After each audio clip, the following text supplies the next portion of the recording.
Hello and thank you for watching. I'm Jennifer Bowman with Olympia Piano. And in this video, I'm going to go over the left-hand fingering for Chopin's Prelude in B minor. I've split the left-hand fingering into two videos just so the video wasn't super long. So video number 1 will cover measures 1 through 12, and the other video will cover 13 to the end. And this video will feature simply the fingering options only. We're not going to talk about pedal, we're not putting hands together or anything like that in this video. It's just going to be fingering options, and there are many. So the way the video is going to work, I'm just going to do 1 to 2 measures at a time and show you the different options, and then you can try them out yourself and write the best option for you in your score. And speaking of scores, when I was preparing for this video, it was really interesting because I visited one of my favorite websites, which is called imslp.org. I'll link that in the description. But on that website, you can find out all sorts of information about composers, scores, classical music, etc. And so I printed out a bunch of versions and compared the different fingerings. Everyone had a specific opinion about it, but it's very, very interesting to look at. So I encourage you to do the same.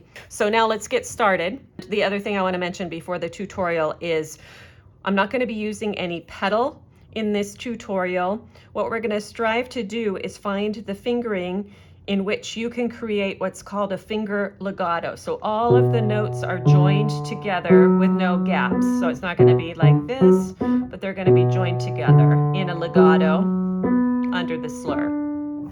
So let's start with measure 1, those first 5 notes. Generally, every edition agrees that the fingering is going to be 5, 4, 2, 1, cross to 2. Then after you get to that cross, I'm going to show you 2 options.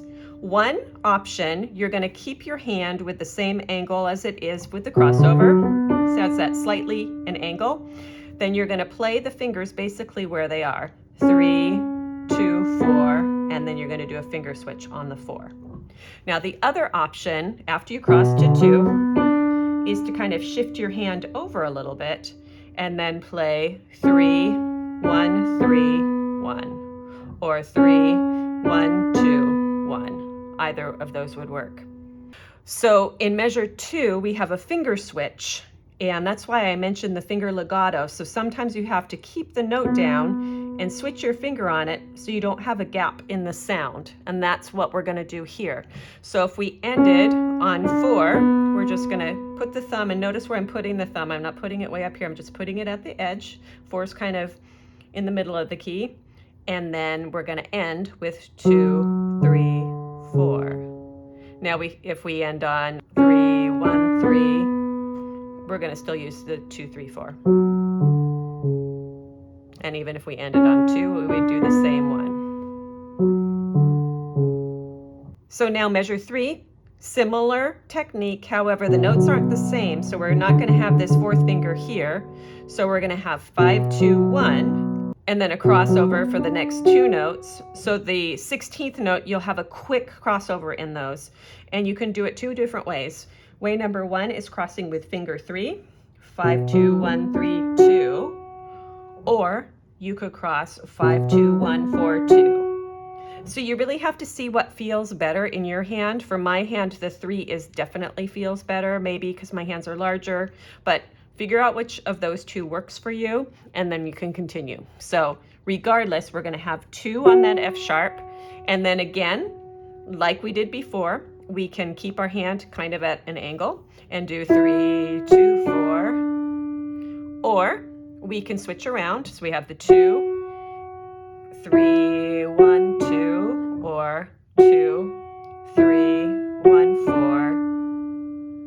Personally, I am not opposed to thumb on black keys, but in this particular instance, I think 3, 2, 4 is the better option. Okay, measure 4, there are a lot of options, so it all depends on the finger switch. So if you have no finger switch, you can just go underneath whichever finger is on the D. So if we have 4 on D, you can do 1, 2, 3, or 4, 1, 2, 4, because we're going to be reaching down to the low G. So it would be best if this wasn't 5 here. Some editions have an extra finger switch, 4, 1, 2, 1, 2, 4. If you are more of a beginner, I don't think I would recommend the one with lots more finger switches, but rather just go under.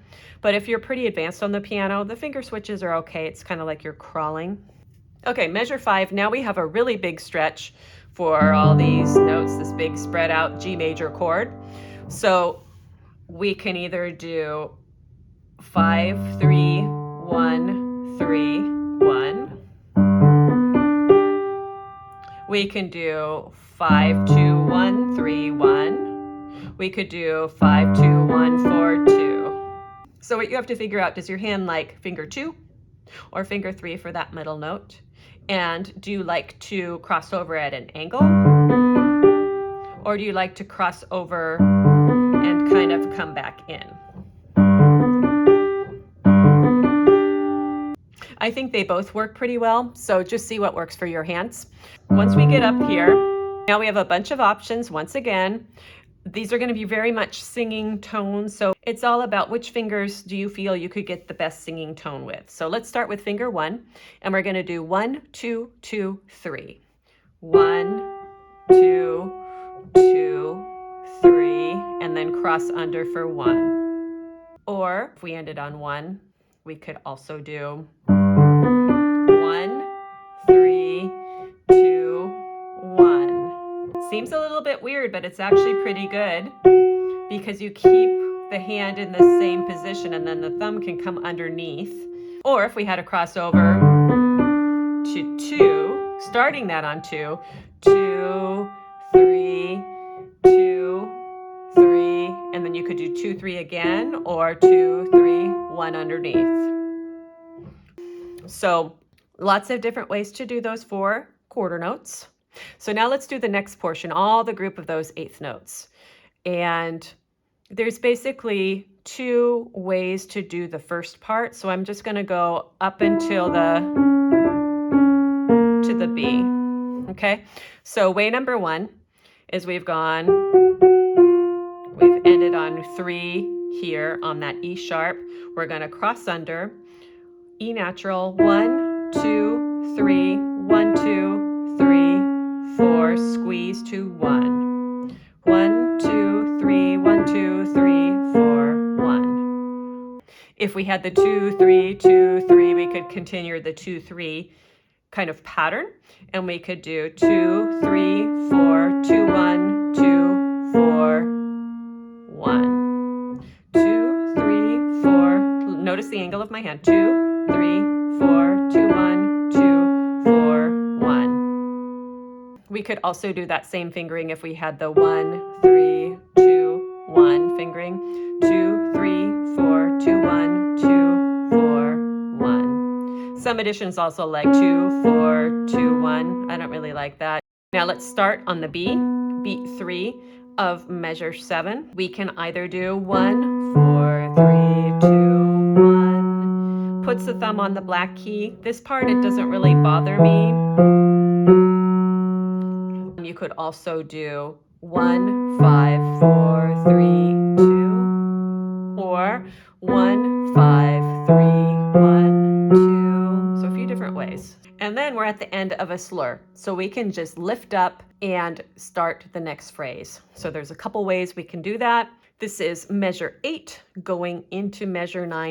It's going to feel kind of similar to measure 1. So I'm just going to play that 2 ways and then we'll discuss the end of measure 10. Getting into measure 9, we could either do 3, 4, 5, or we could do a little less conventional, but also works really well. So let's say we have 5, 4, 3, 2, thumb comes under, 1, 3, open. And then let's do the other one this time, 3, 1, 3, 1. Okay, so now at the end of measure 10, this time there is not the end of the slur like there is in measure 2. So this one slurs over 4 bars. So we have to try to get legato from here all the way to the G the first time we lift it. Let's say we've already done our finger switch on measure 10. So we can either do 2, 3, 4, 5, or finger switch 2, 1, 2, 5. So I would say at the end of measure 10, it really depends on the size of your hand. I have a large hand, so 2, 3, 4, 5 feels pretty good. If your hand is not too large, 2, 1, 2, 5 might feel better. In measure 11, the crossover is going to depend on which finger you want to play the E on beat 3 with. So if you want to play that E with finger 1, then the crossover is going to be 5, 2, 1, 3, 2, 1. If you want to play that E with finger 2, then the crossover could either be 5, 2, 1, 2, 1, 2, or 5, 2, 1, 3, 1, 2. So that gets you to beat 3. So then beat 3, I have 4 different ways to show you. I'm going to actually do beat 3 into the next measure through measure 12. If we've chosen the option with finger 1 on E, then the fingering is going to be 1, 2, 3. Thumb's going to come under 1, 2, 5. Now, if we've crossed over with 2, a few different options.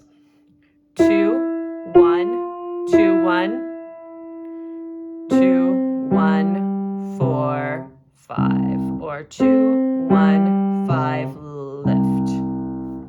You could also, if you were crossing over with 2, 2, 1, 2, cross under 1, 2, 5.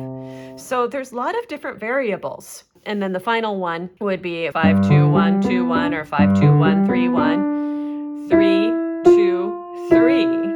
See how my hand stays at that angle? Then 1, 2, 5. So try all of those, see what works for your hand, what feels the most comfortable for you, because it might be some combination of all of those little segments that I just did. Now I'm going to just play the left hand straight through from measures 1 through 12 using a combination of the fingerings I've just shown you. So here we go.